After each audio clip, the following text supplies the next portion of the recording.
مولانا منصور نعمانی رحمۃ اللہ علیہ ہمارے بڑے بزرگوں میں سے ہیں اور انہوں نے اس ملک میں بڑی خدمت کی ہے، اور مولانا علی ندوی نور اللہ مرقدہ نے بھی بارہا اس بات کو بیان کیا کہ ملک کے اندر جو نصاب تعلیم ہے، جو سلیبس ملک کے یونیورسٹیوں میں، کالجوں میں، اسکولوں میں پڑھایا جا رہا ہے اس وقت، یہ سلیبس انگریزوں کے زمانے کے نصاب تعلیم سے زیادہ خطرناک ہو گیا۔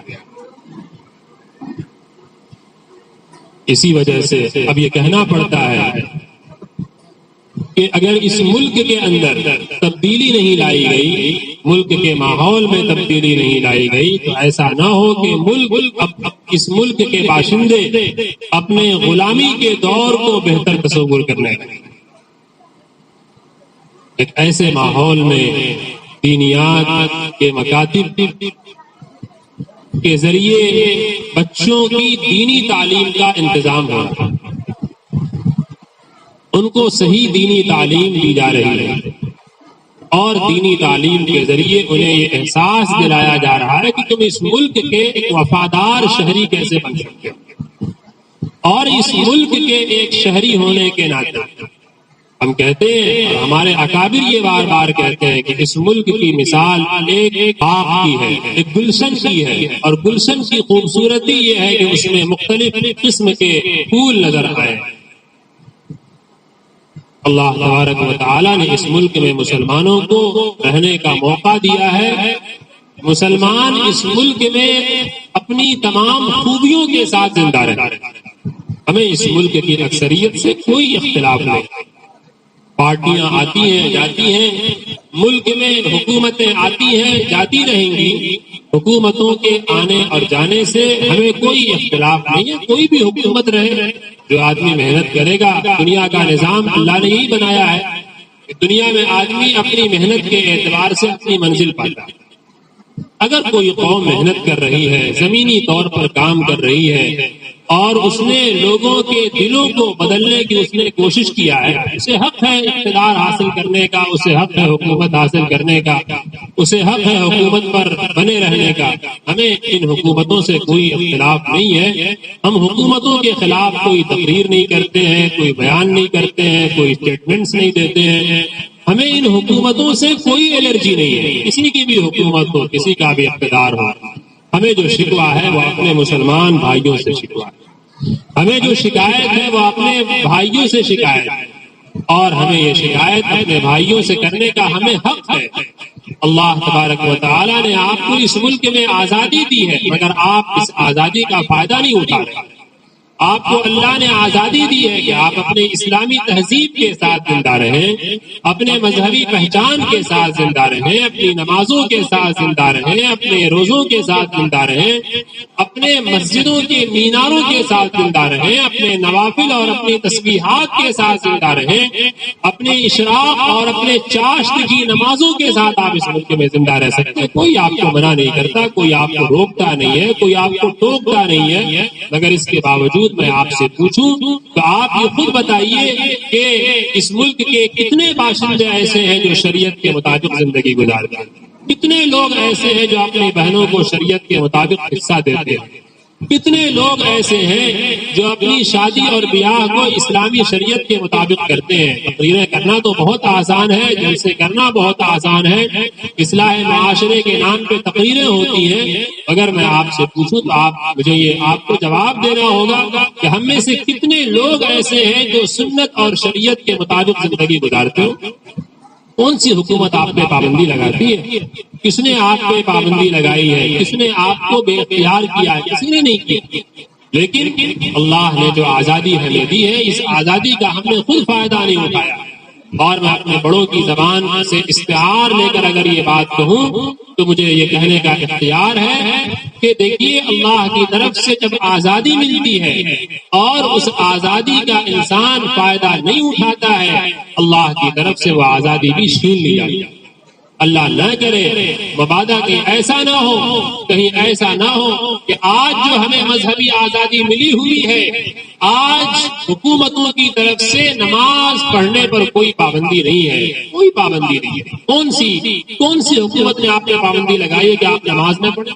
لیکن یہ بتائیے اس آزادی کا ہم نے فائدہ اٹھایا؟ کتنے لوگ ہم میں سے ایسے ہیں جو 5 وقتہ نماز پڑھتے ہوں جبکہ یہ ہمیں آزادی ملی ہوئی؟ آپ کو معلوم نہیں ہے ترکی ایک ایسا ملک جہاں خلافت عثمانیہ کا ایک دورہ رہا اور خلافت عثمانیہ مرکز رہا۔ ترکی کے اندر کمال اتاترک کے زمانے میں کیسی پابندیاں اسلام پر، قرآن پر اور اسلامی شریعت پر رہی۔ کسی کو اختیار نہیں تھا کہ وہ اسلامی شریعت کے مطابق زندگی آزادی کے ساتھ گزار سکے۔ آپ اس ملک کی تاریخ پڑھیے، آج اس ملک کا ایک سنہرا دور چل رہا ہے، مگر مصطفیٰ کمال اتاترک کا زمانہ آپ دیکھیے، اس دور میں مسلمانوں کو اختیار نہیں تھا کہ وہ قرآن کریم کی تعلیم کے حلقے لگا سکتے۔ تو لوگوں نے قبریں بنائی، قبرستانوں میں قبریں کھودی اور کھود کر اس طرح سے بنایا کہ لوگ لالٹین لے جا کر اور روشنی کا انتظام کر کے ان قبروں میں داخل ہوتے تھے اور وہاں قرآن کریم پڑھاتے تھے۔ چھپ چھپ کر لوگوں نے ایسے قرآن پاک پڑھا اور جب پڑھا لیتے تھے تو قبر سے نکل جاتے۔ وہاں پہ جو ٹرینیں چلتی تھیں آپ کے یہاں بھی اس وقت، پہلے جو فرسٹ کلاس اے سی چلا کرتی تھی، جس میں جو فرسٹ کلاس کی جو ٹرین ہوتی تھی، اے سی تو نہیں ہوتا تھا اس وقت، لیکن فرسٹ کلاس کے جو ڈبے چلتے تھے ٹرین میں، وہ ایک حصہ اس کا پیک ہوتا تھا، اس میں دروازہ لگا رہتا تھا، ٹرین کے اندر الگ الگ سیکشن ہوتے تھے۔ ایسے ہی وہاں پہ ٹرین چلا کرتے تھے۔ اس زمانے میں لوگ ایک اسٹیشن سے دوسرے اسٹیشن تک جانے کے لیے استاد اور شاگرد، استاد کیا کرتا تھا، 2-4 شاگردوں کو اپنے ساتھ لیتا تھا اور 2-3 گھنٹے کی مسافت کے لیے وہ ٹکٹ خریدتے تھے اور ٹرین کے اندر سوار ہوتے تھے۔ اس ڈبے کے اندر وہ اپنے آپ کو بند کر لیتے تھے۔ اندر کیا کرتے تھے، بہانہ ہوتا تھا سفر کرنے کا، لیکن اس کے اندر بیٹھ کر قرآن کریم سیکھا۔ اس اسٹیشن پر پہنچتے تھے، وہاں سے پھر ریٹرن ٹکٹ لیا کرتے تھے اور ریٹرن ٹکٹ لے کر پھر کسی ڈبے میں اس طرح سے بیٹھ کر، جو کہ پیک ہوتا تھا، بند ہوتا تھا، اندر بیٹھ کر وہ قرآن کریم کو سیکھتے تھے اور سکھاتے تھے۔ دکاندار، تاجروں نے، علماء، اس زمانے کے علماء نے ایسا کام کیا کہ وہ تاجر بن کر انہوں نے دکان کھولی اور بچوں کو دکان میں سامان لینے کے بہانے وہاں کے دیندار لوگ بھیجا کرتے تھے۔ آپ یہ بتائیے کہ آپ کے ملک میں ایسے حالات ہیں؟ شکر ادا کیجیے رب ذوالجلال کا کہ ابھی ہمارے ملک میں ایسے بہتر حالات ہیں جو بہتر حالات عرب ممالک میں نہیں۔ عرب ممالک میں ایسے اطمینان بخش حالات نہیں ہیں، لیکن ان اطمینان بخش حالات کے ملنے کے باوجود اگر ہم نے اس آسانی کا اور اس جو ہے اس آزادی کا فائدہ نہیں اٹھایا، اللہ نہ کرے کہیں ایسا دن نہ آئے کہ آج جو آزادی ہمیں ملی ہوئی ہے اور آج جو ہمیں مذہبی آزادی ملی ہے، شریعت کی آزادی ملی ہے، یہ آزادی بھی کہیں ہم سے چھین نہیں، پھر ہم اللہ سے گلے شکوے نہیں کر سکتے۔ اللہ کے سامنے کیا جواب دیں گے؟ اگر اللہ تعالیٰ ہم سے پوچھ لے کہ ہم نے تمہیں وہ وقت دیا تھا، اس وقت کا تم نے کیوں نہیں فائدہ اٹھایا؟ آج دیکھیے کتنے ایسے کام ہیں جو مسلمانوں کے کام تھے، مسلمانوں نے اس کو بحیثیت قوم چھوڑ رکھا۔ ایک اچھے اسکول مسلمانوں کے پاس ہونے چاہیے تھے اور اچھا ایجوکیشن سسٹم مسلمانوں کے پاس ہونا چاہیے تھا، بہترین انسٹیٹیوشنز مسلمانوں کے پاس ہونے چاہیے تھے، لیکن نہیں ہے۔ مسلمان مجبور ہے اپنے بچوں کو غیروں کے اسکولوں میں ایڈمیشن کرانے پر، اور مسلمان مجبور ہے اپنے بچوں کو دوسرے اسکولوں میں داخلہ کرانے پر۔ آپ کو مکمل نظام دنیا میں لے کر آئے کہ آپ کو زمانے کے بدلتے ہوئے حالات پر نبض رکھنی چاہیے تھی، اور آپ کو اس دور کے اعتبار سے بہترین ایڈمنسٹریشن کے جو ہے آپ کو اسکول کھولنے چاہیے، آپ کے پاس اچھے کالج ہونے چاہیے تھے، مگر نہیں ہے۔ ایک مسلم یونیورسٹی مسلمانوں کا قرض نہیں اتار سکتا، ایک علی گڑھ مسلمانوں کا قرض نہیں اتار سکتا، ایک دیوبند کافی نہیں تھا۔ 1857 کے بعد جب ایک دارالعلوم دیوبند بنا تو اس کی برکت سے اور اس کے پڑھے ہوئے شاگردوں نے پورے ملک میں ہی نہیں پوری دنیا میں نہ جانے کتنے ہزاروں دارالعلوم قائم۔ آج ہم دو چار لفظ آپ کے سامنے بولنے کے لائق ہیں، اور آپ کے پاس اگر کسی نہ کسی ذریعے سے ان بچوں کی تعلیم کا یہ فیض آپ کے علاقوں میں پہنچ رہا ہے، یہ انہی اداروں کی دین ہے، انہی اداروں کی برکت ہے۔ اور یہ جو علماء یہاں پر بیٹھے ہوئے ہیں، یہ علماء انہی اداروں کی تربیت یافتہ ہیں، انہی کے پروردہ ہیں۔ آج ایک علی گڑھ کافی نہیں ہے، آج پورے ملک کے اندر اسکولوں کا جال بچھانا چاہیے تھا۔ یہ تو ہمارے پاس جب ایسے انسٹیٹیوشنز نہیں بنے جو مسلمانوں کے تعلیمی نظام کو قائم کر سکتے، تو مجبوری کے درجے میں دینیات کے اس نظام کو رائج کیا گیا کہ آپ کے بچے کسی بھی اسکول میں پڑھیں، لیکن کم از کم وہ اپنے عقائد کو باقی رکھیں، اپنے دینی تعلیم کو باقی رکھیں، اردو زبان کو زندہ رکھیں، ان کی بنیادی دینی تعلیم باقی رہے۔ اس کے لیے یہ چھوٹے یہ جو ہے مکاتب جگہ جگہ، گاؤں گاؤں، شہر در شہر یہ قائم کیے جا رہے ہیں۔ اس کو غنیمت سمجھیے، لیکن اس کو کافی مت سمجھیے۔ دونوں بات آپ ذہن میں رکھیے گا، یہ کافی نہیں ہے۔ ٹھیک ہے، آج ہمارے پاس کوئی آپشن نہیں ہے، ہماری یہ ضرورت پوری کر رہے ہیں، اس کو ترقی دیجیے، اس میں اور اساتذہ کا حوصلہ بڑھائیے، ان کی خدمت کیجیے تاکہ وہ آپ کے بچوں کی بہتر تعلیم کا انتظام کر سکیں اور بہتر تعلیم آپ کے بچوں کو فراہم کر سکیں۔ اسی کے ساتھ ساتھ میں آپ کو کی توجہ دلانا چاہوں گا کہ دیکھیے، ہم نے بہت سے کام ایسے ہیں جس کو ہم نے بالکل اکثر چھوڑ رکھا ہے۔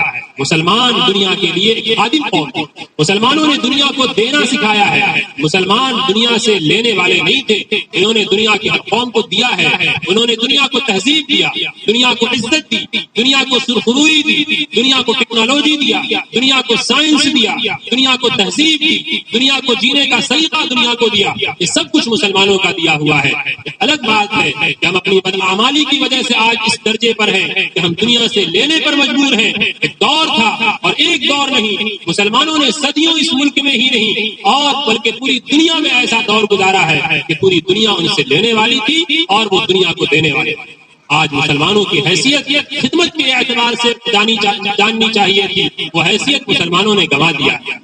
آج ضرورت اس بات کی ہے کہ آپ اس ملک کے لوگوں کی خدمت کیجیے، ان کی پیاس بجھائیے۔ آج جو نفرت کا ماحول پیدا کیا جا رہا ہے، اس نفرت کے ماحول کو محبت سے بدلنے کی کوشش کیجیے۔ آپ جگہ جگہ پانی پلانے کا انتظام کیجیے۔ آپ گورنمنٹ ہاسپٹلوں میں کبھی کبھی جا کر ہفتے میں 15 دن میں مہینے میں ایک مرتبہ اپنے مسجد کے ذریعے یہ خدمت کا نظام بنائیے کہ ہم مہینے میں کم از کم ایک مرتبہ گورنمنٹ ہاسپٹلوں میں جائیں گے، مریضوں کی تیمارداری کریں گے، ان کے ساتھ جو ہے خیر سگالی کے ساتھ پیش آئیں گے۔ جو تصویر مسلمانوں کی ملک میں پیش کی جا رہی ہے وہ یہ ہے کہ مسلمانوں سے لوگوں کے دلوں میں نفرت پیدا ہو۔